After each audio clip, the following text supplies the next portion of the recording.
Hey guys, welcome to the Magfed Ranch Paintball channel, and today I'm going to be doing a not Magfed worthy video. But before I get into it guys, subscribe to the channel, smash that like button, and of course, please share and comment at the end. Okay guys, so today's not Magfed worthy topic is going to be CO2. So pretty much CO2 use in our markers, but specifically our Magfed markers. And in this particular case, the 12-gram CO2 cartridges for the TIPX pistol is, for lack of better words, just garbage, guys, just trash. And so I'm going to be going over my, I guess, top things, starting from, I guess, the smallest reason to the biggest reason on why 12-gram CO2 cartridges should not be used for our TIPX pistol. And I get it, guys, for some of you guys out there that are using this pistol for strictly a self-defense, less lethal weapon, this might not, I guess, technically apply to you, especially in some of the metrics that I'm going to go over. But when it comes to Magfed play, just testing and all this other stuff, tuning and all this other stuff, playing, this stuff is just not worth it. Okay, so guys, starting with the smallest reason is going to be reliability. We know CO2 is harsh on O-rings. We know CO2 is just kind of harsh on all the rubber components inside the marker. And so I've told you guys before, you know, with the TIPX pistol, guys, go check out my video of how to disassemble and reassemble your TIPX pistol. But there's just a lot of components in the TIPX pistol, you know, from the, obviously, the bolt to the bolt air chamber assembly to the, you know, the air pressure relief valve, air charge assembly, to the CO2 puncturing valve assembly, all the little small lines in here and all the different O-rings that has to be working properly for the marker to function properly. There's just a lot of things to go wrong. And when you throw CO2 in the mix, with its temperature, right? Because CO2 is obviously a colder operating temperature gas. And so when it turns from a liquid to a gas state, that temperature drops dramatically. And that's what can cause, obviously, the all the O-rings to get more brittle, to get more hard. I've had to replace several O-rings in this TIPX marker throughout the years, and like I said, with compressed air, we're not going to run into that issue, guys. And so that's kind of be one of my things that I'm going to be planning here in the near future, guys. I'm going to be running a remote line adapter with a Valken Pro Connect 3 fitting. I'll do the review and the install of that on a different video, guys, but I'm going to do that just so we can combat all the CO2 issues. I wanted to show you guys this pile of CO2 cartridges too, because guys, this is just only half of the CO2 cartridges I had to use recently to one, and this goes into the whole reliability topic. I had to use all these CO2 cartridges, and like I said, twice this amount, just to figure out what O-rings were leaking in here. Now, I could have, like I said, I could have just replaced all the O-rings in the marker, and then that probably would have not had me, use all these CO2 cartridges, but I wanted to figure out what was wrong and how the TIPX pistol operated. So that's one of the negative aspects of using the CO2 cartridges is if, you're trying to kind of like really figure out your marker, tinker with your marker, and really figure out what's wrong with it, you're just going to have to go through a bunch of CO2 cartridges to figure what's going on. Whereas if you just use an HPA source, yes, you'll lose HPA, but you can quick disconnect it, you can turn it off, and then of course you can always refill the tank, okay? So the whole reliability issue, once again, it's just more of a heartache, more of a PETA, right? A pain in the ass to just maintain, okay? And then also that even once I fixed the marker, recently I shot a couple of test videos of you guys. Guys, go check out that video. One of my videos was, zeroing the TIPX marker using its iron sights. And the other video was the versus video where I shot the rifle barrel, hammerhead rifle barrel with the factory non-rifle barrel. And I had to go through a bunch of CO2 cartridges just to run those tests, guys, because of, the pressure fluctuations with the CO2 cartridges. I was getting inconsistent velocities. Some CO2 cartridges was setting the relief valve, some weren't because they didn't create enough pressure. It was just very chaotic. Like I said, maybe in a self-defense situation where you're just having to shoot 1 or 2 mags, that's awesome. Maybe, in different environments, it might be okay. But like I said, guys, just a lot of waste of time, waste of cartridges. And that leads me to the next topic, the next biggest thing why you don't want to use 12 gram CO2 cartridges is the cost. A box of CO2 cartridges is roughly $30. It's like $25 or $29, at your local sporting goods store, right? So, each one of these is about $1 a cartridge.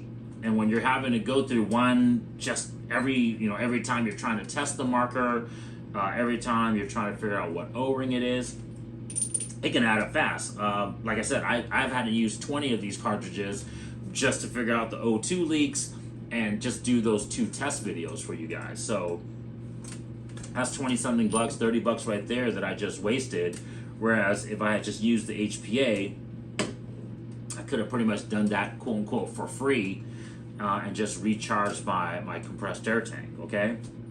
And then the other thing too is obviously, once again, if it goes and damages your O-rings, if it goes and damages, maybe some other rubber components inside the marker, then you're having to replace it, you're wasting time, having to rebuild it, figure out what's wrong with it, and time.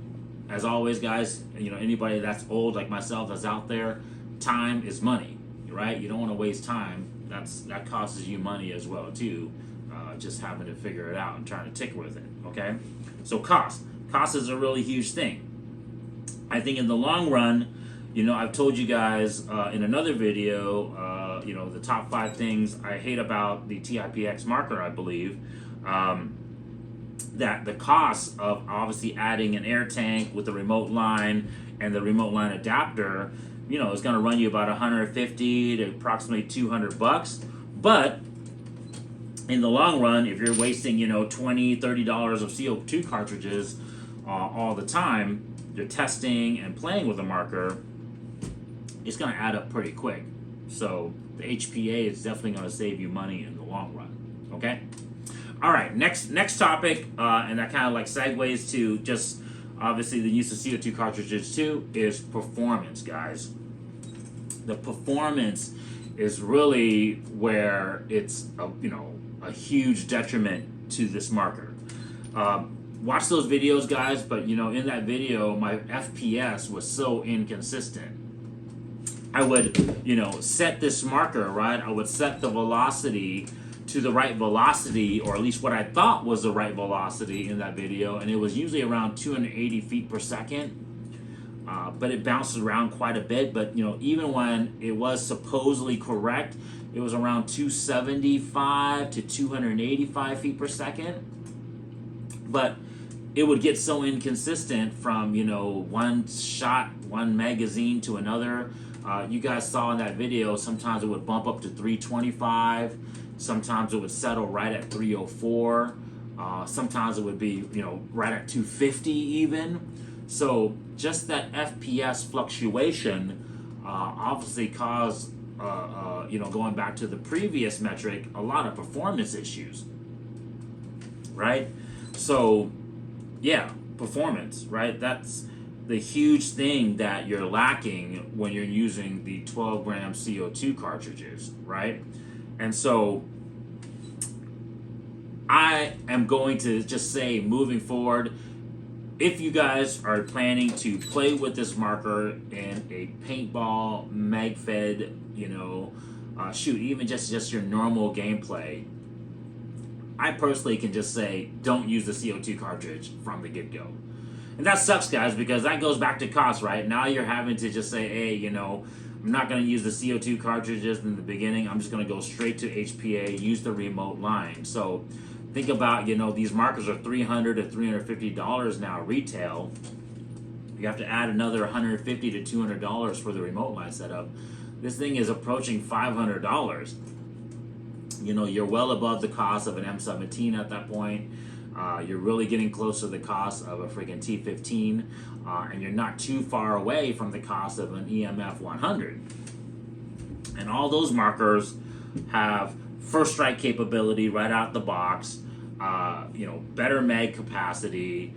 You can probably aim and fire the marker a lot more accurately because it's a rifle versus a pistol. Like I said, there's so many benefits versus a pistol that the cost of the TIPX is, starting to become not worth it, for a lack of better words. But pistols are cool, I get it, and it's kind of a cool thing to have a backup marker as well too. But getting back to the performance, guys, obviously that FPS fluctuation and inconsistency definitely caused some of my groupings to be slightly off. Now, I'm going to shoot those test videos again using HPA, as one of the viewers commented. I believe it was Octowatt. So I appreciate that comment, Octowatt. But I'm going to get the HPA hooked up to this marker, and I am going to do those reviews again, those testers again. But I'm just going to let you know, from all the countless shooting that I've seen, the rifle barrels are going to come out on top again. I pretty much can guarantee it. But just so that way I'm not biased, and that way I can give you guys objective data, I'll reshoot it again with the HPA and with the velocity set at a consistent, hopefully 285, 295, right a hair below 300 feet per second. Okay, guys? Now, besides the FPS fluctuation, of course, the other thing too was that just, sometimes I would get 2 or 3 magazines out of this 112 gram CO2 cartridge, which is about accurate, guys. It should be shooting about, 20 rounds, right? 3, magazines, 3 7-round magazines worth on one 12 gram cartridge. But there was times where I was only able to shoot 1.5. Other times I was able to shoot only 2, and that just had to do with it's how much the CO2 actually changed from a liquid to a gas during that shooting. And so because of that inconsistency, I didn't really get an efficiency performance that you would be getting with HPA as well too. So not only was my FPS off, but my efficiency was off as well. So another really good reason on why you shouldn't be using CO2, guys. The performance just sucks. Okay, guys. For a less lethal application where you're not really caring too much about the FPS, you just want to make sure it's shooting fast, right? Because obviously you're trying to, shoot an assailant, shoot an intruder. I guess that doesn't matter too much. But that will lead me to my final and last metric on why you guys shouldn't use CO2, 12 gram CO2 cartridges. But before I get into it, guys, let's go over the first 3, which is obviously reliability. CO2 is harsh on all the rubber components. 2, cost. Obviously the cost of just having to buy CO2 cartridges, and of course having to maintain the marker, time wasted. Okay, that adds to the cost. The next one was performance. Just the inconsistency of the CO2 leads to bad accuracy, bad precision, and of course bad efficiency in terms of how many rounds you can shoot.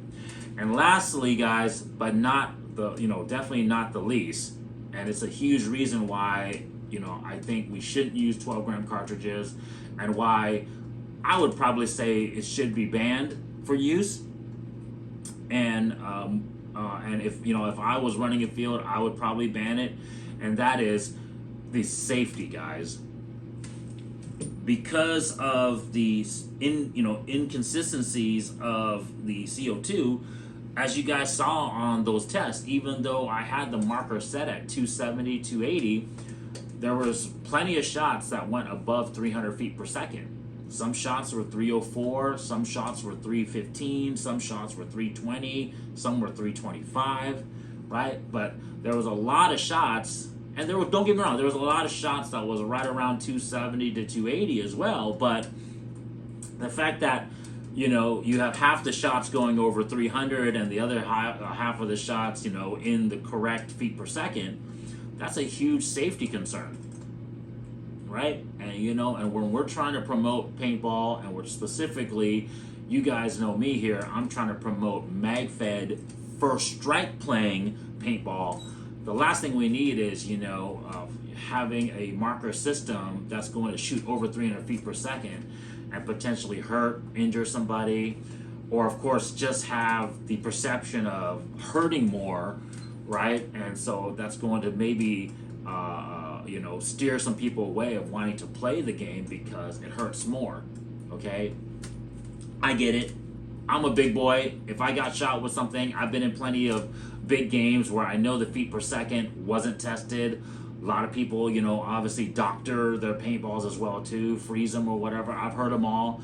I've been shot with paintballs at a very far distance, so I know for damn sure they weren't at 300 or below feet per second. There's no way the paintball could have reached me that far if that marker was only set at 280, 300 feet per second. But hey guys, like I said, if we want to be safe, if we want to have standardized rules, if we want to continue promoting this sport in a very professional and obviously welcoming manner, we shouldn't be using equipment that potentially can injure somebody or hurt somebody when it's not necessary. Okay?